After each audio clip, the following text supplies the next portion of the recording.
Hello, and welcome to the Drywall podcast. I'm your host, Nick Harmon. We are very excited to have Daniel Osborne with us of DRR Drywall Repair. Daniel has a laundry list of things that he does. He is the author of a book called It Hurts to Be Mad, which has been rewritten.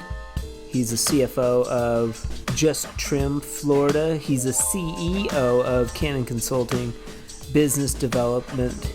But when I first started in the industry, I didn't have any licensing. We got insurance shortly thereafter, but I was just basically just starting out, just a young gun doing decent quality work per the industry, but nothing super spectacular. I first met Daniel at a Trim Techs training about 4 years ago, and he had a very animated personality that attracted me.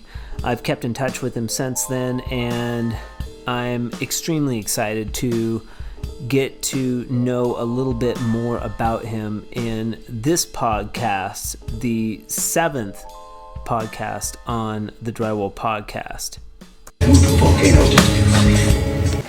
This podcast is brought to you by Fresco Harmony.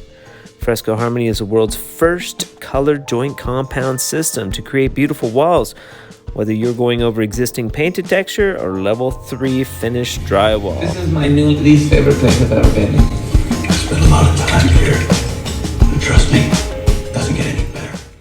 We'll be discussing all things drywall. This concept began with the Facebook groups picking unique topics, discussing application techniques, and the characters and the comedy that ensued. Let's get into it. Yeah, perfect. Daniel Osborne, DRR Drywall, in the house. Welcome. Thank you, sir. Good to be here. Have you ever done a podcast before? I have been on the radio before. I think I have done a couple podcasts before. Yes, sir. Oh, look at that. Look at your little DRR cup. I know. I just said, look, see, we're matching. There we go. I love it. I like this DRR cup. It's a Yeti. It's a good one. Yes, sir.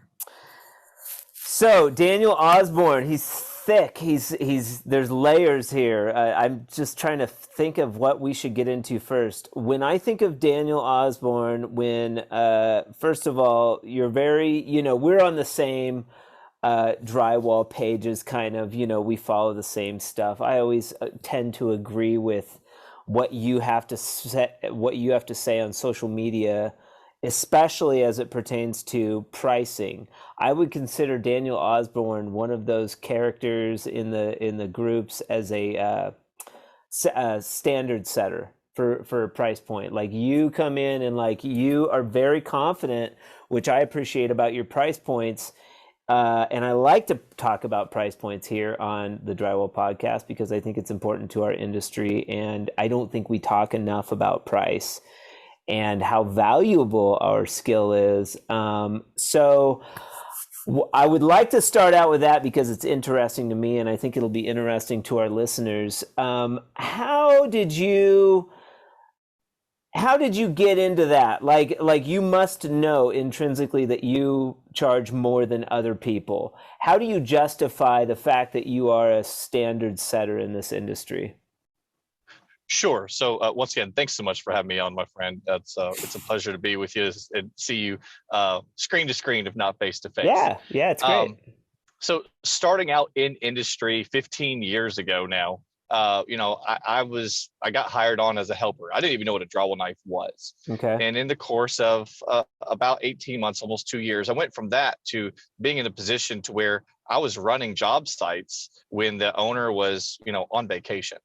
And so shortly after that, I made my egress. But when I first started in the industry, I didn't have any licensing. We got insurance shortly thereafter, but I was just basically just starting out, just a young gun doing decent quality work per the industry, but nothing super spectacular. But I would show up and I would do what I said I was going to do, and I was doing good quality work. Okay. and I was charging $200 a day. Now this is 15 years ago, so that tells you how fast time goes by. You were charging $200 for like a standard patch. No, I was charging $200 for an entire day. So if we're talking about running a successful business, we're talking about being professional. Yeah. So we're talking about setting the standard, Daniel. That's we're going to circle back to that every time. But that's not even setting the standard. That's not even setting the standard. You would never go to a traditional job. All right, so we mentioned $100,000 a year, $400 a day. Yeah, but this is not. Owner. This is okay. All things considered, this is not a traditional business. And mine isn't. Yours isn't. That $400 a day is what I expect to pay myself minimum as a worker working in the business. Yeah, I've charged over $1,500 for a 1 foot by 1 foot patch before, and got it. And did it in one day. This is why what we're talking about is raising the bar. So we're like taking, because drywallers have always been looked upon as, oh yeah, I'm paying him $300. I will look past the fact that he's wearing clothes from yesterday. Smells like alcohol. Smells a mess. Smokes. Yeah. That's fine. And nothing against smoking or drinking or anything like that. It's just, I know exactly what you're talking about. And clients will look past that because there's an expectation for drywallers to not show up professionally. And that's what we're talking about, raising that bar. Absolutely. Yep. I'd agree with that. Changing the paradigm, that paradigm from, a guy that comes in and finishes a patch. No, not everybody can do that. The fact that you're telling me that you can do that large 4-foot patch as a contractor, that doesn't ever get dirty, but you just don't have the time, is insulting to me. That's insulting to me because I've spent, 10 years learning how to do that patch. Like, no joke. We laugh about it. And I make jokes on Facebook about it. But how many times have I heard, oh, well, I could do it, I just don't have time. My guys can do it. This hack team behind me that's like hanging this, that's framing this wall all crooked. Yeah. They could do that patch. We got to get out of here. We don't have the time. Right.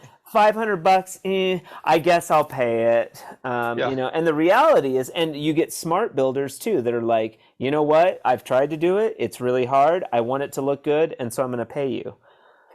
To make it look good. Because if you don't make a patch look good, and you do a $50,000 remodel, and you have your hack team finish it, your $50,000 remodel is going to look like crap because the only thing that the homeowner is seeing is the ugly ass drywall that they skimped on at the end. And it is interesting. So again, we're talking about setting the bar and I said ass again too. So that's a full $10 right there. You said something else. It was $15 actually right there. I was counting. Dang it! Bad word alert all over the place. So there is no other in any traditional occupied structure that has sheetrock in it, right? Under CHA, there is no other surface that is more exposed, that has more footage than sheetrock. I love it. Yes. Why are you spending the least amount of money on it? And that's part of my sales with Fresco Harmony. You're going to spend $15,000 on a marble countertop. But you can't spend an extra $5,000 to have your entire living room Fresco Harmony'd. Are you crazy? And not to just make your head look like a butterball turkey, but Fresco Harmony is incredible. When you get into the areas where it is accepted, you have that type of texture profile where it's part of the culture. It's a part of the building concept. It's where it's there. It's easy to repair for your guys. It's consistent in the color variations, and there's some super slick stuff that you can do with it. Let me stop you a little bit, and I appreciate those acclimates, but it's definitely not area oriented. Fresco Harmony is anywhere you want nice walls. That's like saying that granite countertops are, because I get this too before. It's like, oh, that's a Southwestern thing. It works for you down there. I can't sell it over here in Wisconsin. And the Sure. fact it sells anywhere somebody sells it. Like if you Yeah. show those samples to a Yep. client and be like, Like, ooh, I like that. you can have paint and texture, or you can have Fresco Harmony. Here's a dollar price for this. Here's a dollar price for that. Like it's all sales. Yeah. Absolutely. And you're right. It's like it's smoking hot, and it is hard to sell because I'm constantly competing against paint and texture. And luckily, paint prices are like crazy right now. Like they're getting very easy to compete with. If you can get it. If you can get the paint that you want. Yeah. So Right. no, there's some really, really pretty stuff that you can do with your product. Oh, thank you, sir. And just a quick note, Daniel and I, we met at the TrimTex training. There's a video on the Fresco Harmony YouTube page of us at TrimTex playing around with TrimTex products and stuff. That was a lot of fun, and I learned a ton at that training, by the way. I just had our recent interview was with Joe Koenig. I saw that. It's very good. There's some Yeah. cussing, so just be forewarned. Get out them $100 bills, y'all. You know what though? My guy Jack, he's pretty chill, and I get his feedback on the podcast because he listens to podcasts, and he specifically said, and I talk plainly in front of Jack, like Sure.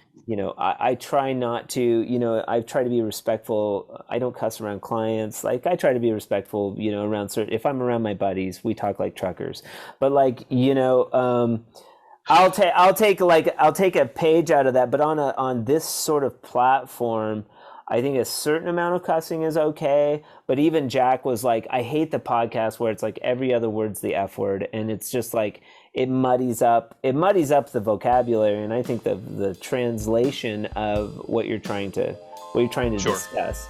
Sure. I think when every other word's the F word, it gets a little old. You can listen to the full podcast on Podbean, Spotify, Apple Podcast, and also YouTube.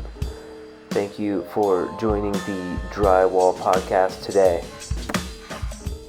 Special thanks to Daniel Osborne of DRR Drywall for joining us on the Drywall podcast today. We appreciate your time, and we'll keep following you on those social media outlets. The Drywall podcast was brought to you by Fresco Harmony, making walls better since 2004. Be sure to join us for our next interview with Bill Gagne of the Flat Butts podcast.